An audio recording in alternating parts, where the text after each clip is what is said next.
isang kanta na tungkol sa realidad. Kasalukuyan itong nangyayari sa atin. Pa-play na po, DJ. Pag hindi nangyayari sa atin yan.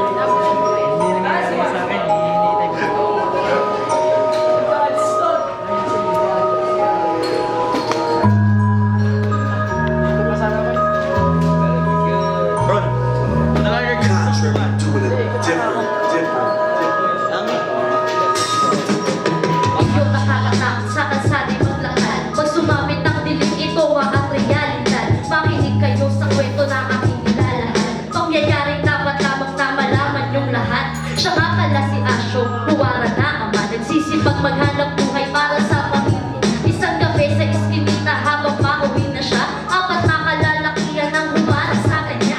Pinilit siyang sumama, ang kamay ay ipinusas. Dinalas sa loob na ang paligid puro rehas. Wala nang kawala, pinilit man na tumakas. Alam na sa sarili na pinaglakan yung oras. Wala na sa sarili para pag nababalik. Paano na ang pamilya naghihintay sa kanyang pagdating. Ang asawa niyang mapagmahal na tulad ng sila. Makapiling kahit sa huli yun lang kanyang piling. Hindi na sumahal, ngayon ay binalog ng laging pinakalang liwanag ang matatanaw.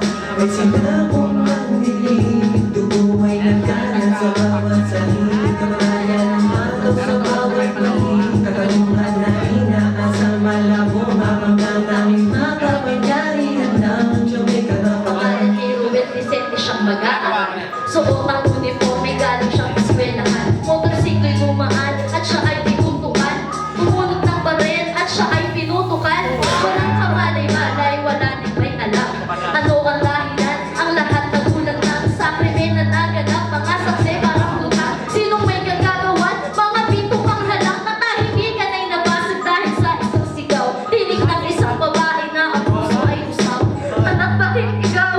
Wala kang kasalanan, tanging mo lang hinang at makaahon sa kahirapan. Sino ba ngayon pikilos para ako'y matulungan? Wala na ang iyong ama, wala na ang asa. Sayang ay lahat, maganda mong kinabukasan. Masyadong ang bata para kami ay iwanan.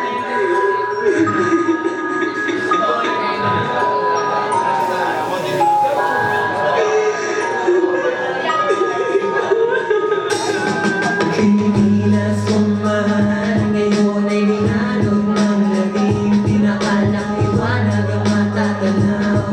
Ay sinabong ng dilim, dugo ay nagkalat sa bawat sahig. Kamalayan ng mataw sa bawat mali, katanungan na inaasang malabo. Mamang tanging makapangyarihan lang siya may Ganitong karapatan. klase ng buhay ba ang ating ninanais? Katawang nakahilata kahit di pa nalilitis. Oo, alam po namin na ang droga'y nililinis. Ngunit ilang buhay pa ba ang dapat nating ibuwis? Mahal na presidente, di ko ho kinukwestiyon. Sa katunayan, may respeto ko sa inyong desisyon. Inalipin tayo ng droga ng mahabang panahon. Pero ito ba talaga ang tama na solusyon? Ang kulitin ng buhay na regalo sa ating ni Ama. Sino bang dapat sisihin pag ang batas abuso na? Kayo na namumuno at sinusunod nila? O sila na parang batang takot mapalo ng ina? Alam kong sa pagbabago, tayo pa'y sabik. Pero sayang mga buhay na di na mababalik. Hinaing ko na ito, sanay inyo di malinig. Intindihin munting mensaheng nagmula sa akin. Hindi na sumahal, ngayon ay binalog ng laging pinakalang liwanag ang matatanaw. Ay sinabong ng dilim, dugo ay nagkalat sa bawat sahig. Kamalayan ng pataw sa bawat mali, katarungan na inaasa malabo. Mapagtatanging makapangyarihan lang siya may karapatan. Maraming salamat po. Ayun!